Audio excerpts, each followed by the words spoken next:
നമസ്കാരം. ഡോക്ടർ നന്ദകുമാറാണ് ഇന്ന് മറുനാടനൊപ്പം ചേരുന്നത്. സർ നമസ്കാരം. നമസ്കാരം. നമ്മൾ കഴിഞ്ഞ ദിവസം മുതൽ ഇന്നലെ മുതൽ വളരെ ഭീതി ഉള്ള കുറച്ച് വാർത്തകളൊക്കെ നമ്മുടെ മാധ്യമങ്ങളിലൊക്കെ റിപ്പോർട്ട് ചെയ്യുന്നുണ്ട്. ചൈനയിൽ നിന്നും കൊറോണ പോലെ അടുത്ത വൈറസ് വന്നിരിക്കുന്നത്. HMPV എന്നാണ് പേര്.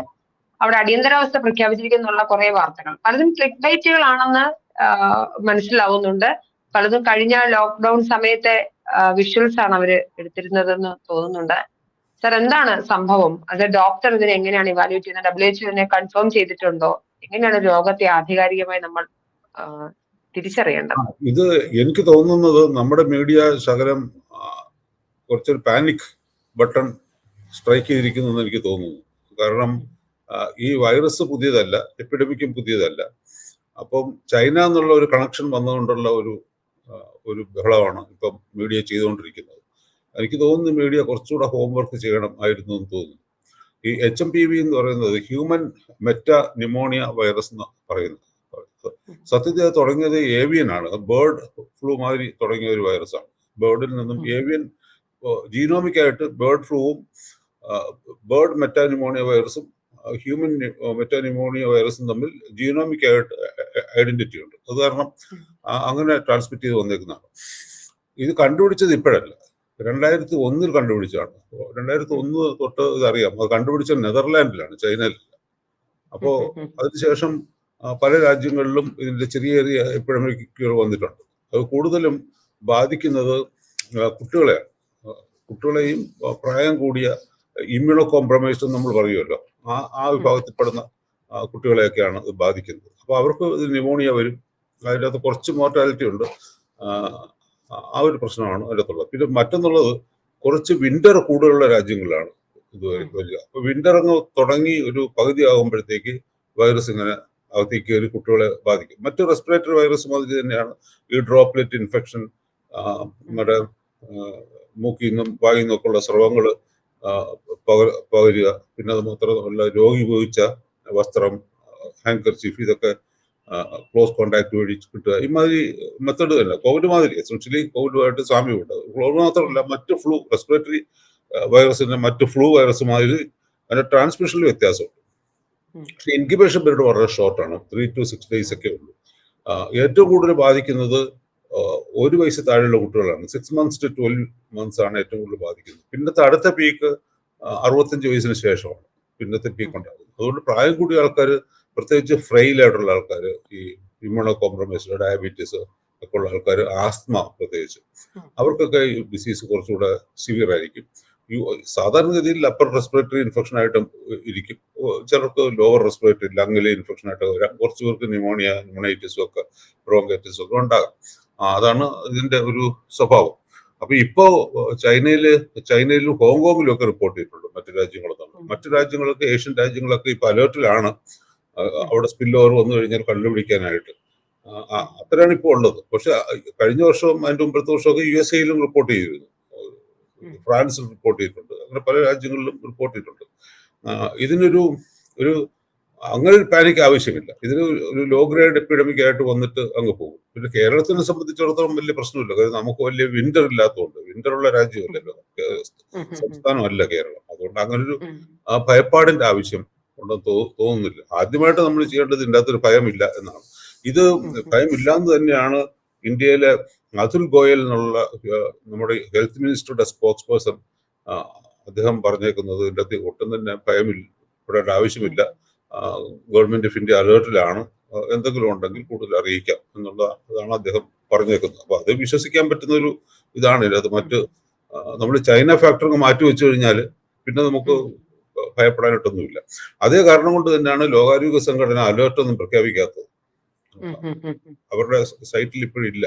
ആ കൂടെ ഉള്ളത് കഴിഞ്ഞ ആഴ്ച ഡിസംബർ 16 തൊട്ട് 24 വരെ കുറച്ച് നമ്പർ കേസസ് കൂടുതൽ റിപ്പോർട്ട് ചെയ്തിട്ടുണ്ട്. അപ്പൊ നാച്ചുറലായിട്ട് ശ്രദ്ധിക്കുന്നുണ്ടാവും. അത് കഴിഞ്ഞിട്ട് ഇനി ഈ ജനുവരി ആയല്ലോ, ഇപ്പൊ ഈ സമയത്തൊക്കെ കുറച്ചുകൂടെ കൂടാനാണ് സാധ്യത. അപ്പൊ ആ ഒരു ഇതല്ലാതെ ഇതില്ല.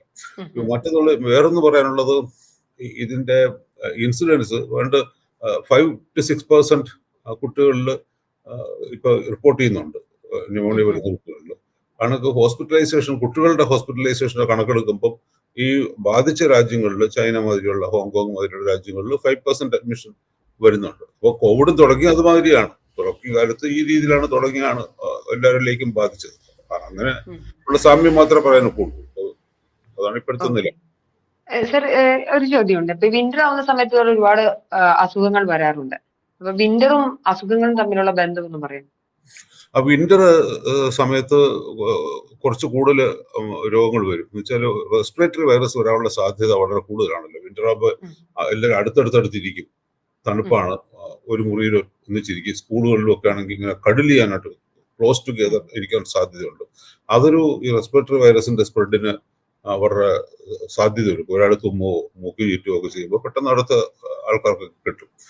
അപ്പോൾ മാസ്ക് ഉപയോഗിക്കുന്ന ഒരു സംസ്കാരം നമുക്ക് ഇല്ലാത്തത് കൊണ്ടും നമ്മളൊക്കെ കേരളത്തിലുള്ളവരൊക്കെ റോഡിലൊക്കെ തുപ്പുകയും സ്നീസ് ചെയ്യുകയൊക്കെ ചെയ്യുന്നു. അതിനൊന്നും പ്രൊട്ടക്ഷൻ എടുക്കുന്നില്ല. ഇപ്പോൾ ആൾക്കൂട്ടത്തിൽ ഇരുന്ന് ഇപ്പോഴും നമ്മുടെ കേരളത്തിലൊക്കെ ആൾക്കൂട്ടത്തിൽ റെയിൽവേ സ്റ്റേഷനിൽ ഇരുന്ന് ചുമയ്ക്കുമ്പം ഒരു കർച്ചീഫ് വെച്ച് നമ്മൾ മുഖം മറയ്ക്കുന്നില്ല. അമ്മാതിരിയൊക്കെ ഉള്ള ഒരു സ്വഭാവം, ഈ പാറ്റേൺ ഓഫ് ലൈഫ് അങ്ങനെയാണ് നമ്മുടെ. അതുകൊണ്ട് ആണ് വിന്റർ ഉള്ള രാജ്യങ്ങളിൽ വിന്റർ വരുമ്പോഴത്തേക്ക് ഇത് കൂടാനുള്ള സാധ്യത.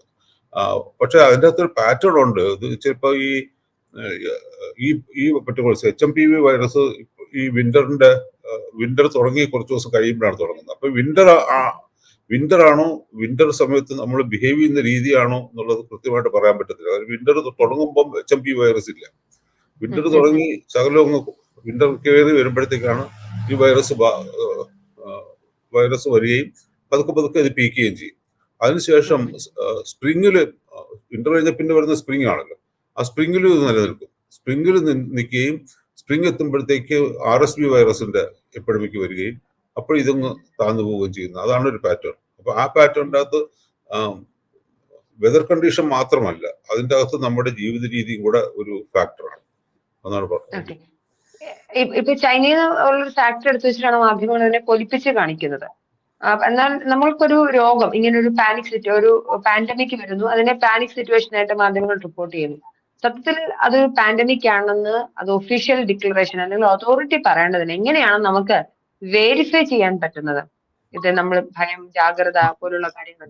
അതിന് 2-3 കാര്യങ്ങളുണ്ട്. പാൻഡമിക് എന്ന് പറയണമെങ്കിൽ അനേകം രാജ്യങ്ങളിൽ ഒരുപാട് മൾട്ടിപ്പിൾ റീജിയൻസിൽ വരണം. ലോകത്തിന്റെ നിരവധി റീജിയനുകളിൽ വരണം.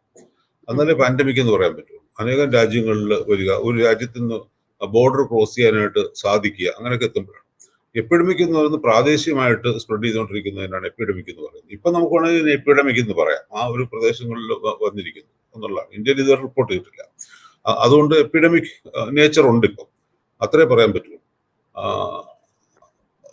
ആരാണ് കൺഫേം ചെയ്യേണ്ടതെന്നില്ല. ഇപ്പൊ നമുക്ക് ഒഫീഷ്യൽ സ്പോക്ക് പേഴ്സൺസ്, മന്ത്രിമാർ, WHO പോലുള്ള സംഘടനകൾ, പലപ്പോഴും അവിടെ നല്ല വ്യാജ വാർത്തകളാണല്ലോ ആദ്യം പോകുന്നത്. അതാണ് ആദ്യം വരുന്നത്. യഥാർത്ഥത്തിൽ ചെയ്യേണ്ട അതായത് മിനിസ്ട്രീസ്, നമ്മളിപ്പം ഈ ഓരോ രാജ്യത്തിലെയും മിനിസ്ട്രീസ് കൊടുക്കുന്ന റിപ്പോർട്ട് അതിനെ അവിശ്വസിക്കേണ്ട കാര്യമില്ല. അതിപ്പോ ചൈനയുടെ സ്പോക്സ് പേഴ്സൺ മാവോ നീ ഒരു ലേഡിയാണ്, ഡോക്ടറാണ്. അവരാണ് അവിടുത്തെ ഫോറിൻ അഫയേഴ്സ് മിനിസ്റ്ററുടെ സ്പോക്സ് പേഴ്സൺ. അവരുടെ റിപ്പോർട്ട് പറഞ്ഞേക്കുന്നത് ഇതൊരു വിന്റർ പീക്കാണ്. സാധാരണ ഉള്ള വിന്റർ പീക്ക് സമയത്തുള്ള ഇൻസിഡൻസ് മാത്രമേ ഇപ്പോഴും ഉള്ളൂ. അപ്പൊ കാണുന്ന കേസ് നമ്പറുകളെ ഇപ്പോഴും ഉള്ളൂ. കഴിഞ്ഞ വർഷത്തുമായിട്ട് വലിയ മിസ്മാച്ച് ഇല്ല എന്നുള്ളതാണ്. പക്ഷെ ഇത് കുറച്ചുകൂടെ കൂടുതലായിട്ട് വരാൻ സാധ്യതയുണ്ട്. എന്നിരുന്നാലും ചൈനയില് ആൾക്കാർക്ക് അവർ സേഫാണ്. കൂടാതെ ചൈനയിലേക്ക് യാത്ര ചെയ്യാൻ ഉദ്ദേശിക്കുന്നവരുടെ ആരോഗ്യവും സേഫാണ്. അവർക്കുള്ള മുൻകരുതലുകൾ ചൈനീസ് ഗവൺമെന്റ് തയ്യാറെടുപ്പുകൾ നടത്തിയിട്ടുണ്ട് എന്നാണ് പറയുന്നത്. അതിനർത്ഥം ഈ കോൺഫിഡൻസ് ലെവലുണ്ടല്ലോ, അത് നമ്മൾ കാണിക്കുന്നത് വലിയൊരു എപ്പിഡമിക്കിന്റെ സാധ്യതയില്ല എന്നുള്ളതാണ്. അപ്പോൾ അല്ലെങ്കിൽ അത്രയൊരു കോൺഫിഡൻസ് ലെവലിൽ കൂടെ അവർ ഒരിക്കലും പറയത്തില്ല. അപ്പോൾ അങ്ങനെ ഒരെണ്ണമാണ്. ഇനി ഇന്ത്യ ഗവൺമെന്റ് അത് തന്നെയാണ് പറഞ്ഞേക്കുന്നത്. പിന്നെ ഏതെങ്കിലും ഒരു പ്രശ്നമായിട്ട് ഒരു രാജ്യങ്ങളും ലോകാരോഗ്യ സംഘടനയ്ക്ക് റിപ്പോർട്ട് ചെയ്തിട്ടില്ല. അങ്ങനെ റിപ്പോർട്ട് ചെയ്തിരുന്നെങ്കിൽ അവർ അലേർട്ട് പറഞ്ഞുതരാം, സൂക്ഷിക്കണം, അല്ലെങ്കിൽ ഒരു അഡ്വൈസറി പറയും, നിങ്ങൾ ഇന്ന രാജ്യങ്ങളിലേക്ക് പോകരുത്. അപ്പൊ അതുകൊണ്ട് നമുക്കതൊരു ഒരു വിശ്വാസക്കുറവിന്റെ ആവശ്യം ഇപ്പൊ ഇല്ല. പിന്നെ നമ്പേഴ്സും വളരെ കുറവാണ്. ഇപ്പൊ തന്നെ പറയുന്നത് 6% ഓഫ് അഡ്മിഷൻ ഇൻ പീഡിയാട്രിക് വാർഡുകളൊക്കെയാണ്. അത് വിന്റർ സമയത്ത് അവിടെയൊക്കെ ഉണ്ടാകാം. അതിന്റെ അപ്പുറം ഒരു വലിയൊരു ഭയം വേണ്ട.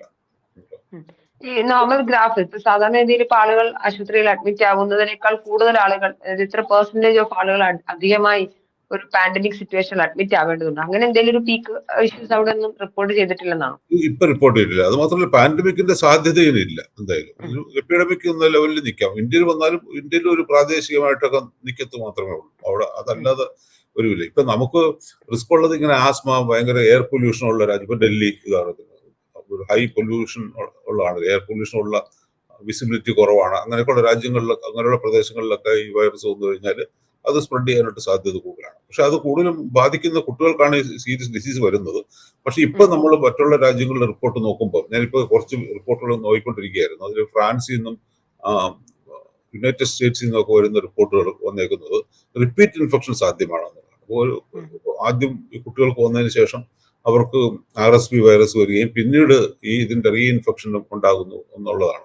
അപ്പൊ അതിനെപ്പറ്റി കൂടുതൽ ഇൻഫർമേഷൻ വരാനിരിക്കുന്നുള്ളൂ. ഇതിപ്പോ 2001 കണ്ടുപിടിച്ച വൈറസ് ആണെങ്കിലും ഇതിനെക്കുറിച്ചുള്ള കൂടുതൽ ഡീറ്റെയിൽ ഒക്കെ വന്ന് 2016 ശേഷമാണ്. 2016 തൊട്ട് ഇതിന്റെ എപ്പിഡമിക്കുകൾ ആൾക്കാർ ഫോളോ ചെയ്യുന്നുണ്ട്, പിന്തുടരുന്നുണ്ട്, പഠിക്കുന്നുണ്ട്.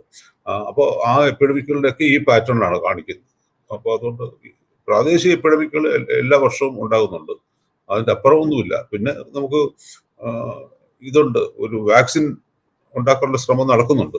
അതുകൂടെ അപ്പോൾ വാക്സിനുമായി ബന്ധപ്പെട്ടുള്ള ചർച്ചകളൊക്കെ അവിടെ നടക്കുന്നുണ്ട്. ഇത് പഴയ രോഗമാണ്, പേടിക്കേണ്ട ഒരു സാഹചര്യം നിലവിലില്ല. അതോറിറ്റികൾ അതൊരു വലിയ രീതിയിലൊരു പാൻഡമിക് ആയിട്ട് സിറ്റുവേഷൻ ചിത്രീകരിച്ചിട്ടില്ല. വലിയ ഗ്ലോബൽ ആഗോളതലത്തിലെ പ്രധാനപ്പെട്ട മാധ്യമങ്ങളൊക്കെ തന്നെയാണ് ഈ ഒരു സിറ്റുവേഷൻ കൂടി ഉണ്ടെന്ന് പറഞ്ഞ് വാർത്തകൾ റിപ്പോർട്ട് ചെയ്തത്. പക്ഷെ അവിടെയുള്ള സാധാരണക്കാരായ ആളുകൾ ഒരു ഇൻസ്റ്റാഗ്രാമിലും ഫേസ്ബുക്കിലും ഒക്കെ ഞങ്ങളിവിടെ അടിയന്തരാവസ്ഥ പ്രഖ്യാപിച്ചിട്ടൊന്നുമില്ല, ഞങ്ങളിപ്പോഴും ട്രെയിനിൽ കയറി പബ്ലിക്കായിട്ട് കമ്മ്യൂട്ട് ചെയ്യുന്നുണ്ട്, ഞങ്ങൾക്ക് ഇവിടെ റെസ്ട്രിക്ഷൻസ് ഒന്നും ഇല്ല എന്ന് പറയുമ്പോഴാണ് സത്യത്തിൽ വാർത്തകളിലെ പൊള്ളത്തരം നമുക്ക് മനസ്സിലാവും. ഇന്ത്യൻ വാർത്തകളാണ് കൂടുതൽ. ഞാൻ ഇന്നിപ്പം ഗൂഗിൾ സെർച്ച് ചെയ്യുമ്പോഴത്തേക്ക് കൂടുതൽ വാർത്തകൾ ഇന്ത്യൻ ഓറിജിൻ ന്യൂസ് ഏജൻസികളിൽ നിന്നാണ് വരുന്നത്, അല്ലാതെ മറ്റ് ഏജൻസിയിൽ നിന്നല്ല വരുന്നത്. അപ്പൊ ഇത് അങ്ങനെ ഒരു കൊണ്ട് പേടിക്കാനൊന്നുമില്ല.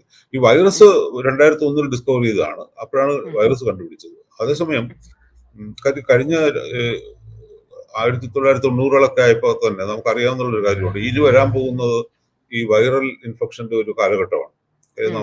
ഇനി വരാൻ പോകുന്ന എപ്പിഡമിക്കുകളെല്ലാം വൈറസ് ആയിരിക്കും എന്നുള്ളൊരു ഇതുണ്ടായിരുന്നു. ആ ഒരു ഇത് വെച്ചുകൊണ്ട് ലോകമെമ്പാടും പുതിയ വൈറസുകളെ കണ്ടുപിടിക്കാനുള്ള ഒരു ശ്രമം നടക്കുന്നുണ്ടായിരുന്നു. അങ്ങനെയാണ് ഈ വൈറസിനെ കണ്ടെത്തുകയും ഇത് കൂടുതൽ പഠിക്കാനായിട്ടുള്ള ശ്രമം നടത്തുകയും ഇപ്പൊ കുറെയൊക്കെ അറിയാം. ഇപ്പോഴും പൂർണ്ണമായിട്ട് എല്ലാം അറിയാമോ എന്ന് ചോദിച്ചാൽ അറിഞ്ഞൂടാ. കാര്യം എന്തുകൊണ്ട് റീഇൻഫെക്ഷൻ ഉണ്ടാകുന്നു എന്നുള്ള കാര്യത്തിനൊന്നും ഉത്തരമില്ല. പിന്നെ മറ്റൊന്നുള്ള 2001 കണ്ടുപിടിച്ചുവെങ്കിലും അതേ വൈറസിനാണ് ഇപ്പോൾ ഓരോ എപ്പിഡമിക്കിലും വരുന്നതെന്ന് നമുക്ക് പറയാൻ പറ്റത്തില്ല. കാരണം ഇത് കുറെയൊക്കെ ജനിതക മാറ്റങ്ങൾ ഉണ്ടാകും. ഇപ്പൊ തന്നെ 2 ടൈപ്പ് അറിയാം, A ടൈപ്പും B ടൈപ്പും എന്ന് 2 ടൈപ്പ് ഉണ്ട്. ഓരോ ടൈപ്പിലും 2 സബ് ടൈപ്പുകളുണ്ട്. A ടൈപ്പിൽ A1 A2 എന്നും മറ്റേതിൽ B1 B2 എന്ന് 2 സബ് ടൈപ്പ് ആയിട്ടാണ് അങ്ങനെ റൺ ചെയ്യുന്നത്. അപ്പൊ ഇതിനകത്ത് ഇൻഫെക്ടിവിറ്റിയിലോ എന്തെങ്കിലുമൊക്കെ മാറ്റം വരുന്നുണ്ടോ എന്നുള്ളത് നമുക്ക് അറിയാൻ പറ്റത്തില്ല. പക്ഷെ അങ്ങനത്തെ പ്രശ്നം ഉണ്ടാവുന്നില്ല. ഇപ്പൊ പൊതുവെ നമ്പറൊക്കെ കണ്ടിട്ട് വലിയ കുഴപ്പമൊന്നുമില്ല. വാക്സിൻ ഇപ്പൊ ട്രയൽ ഞാൻ പറഞ്ഞല്ലോ നടക്കുന്നുണ്ട്.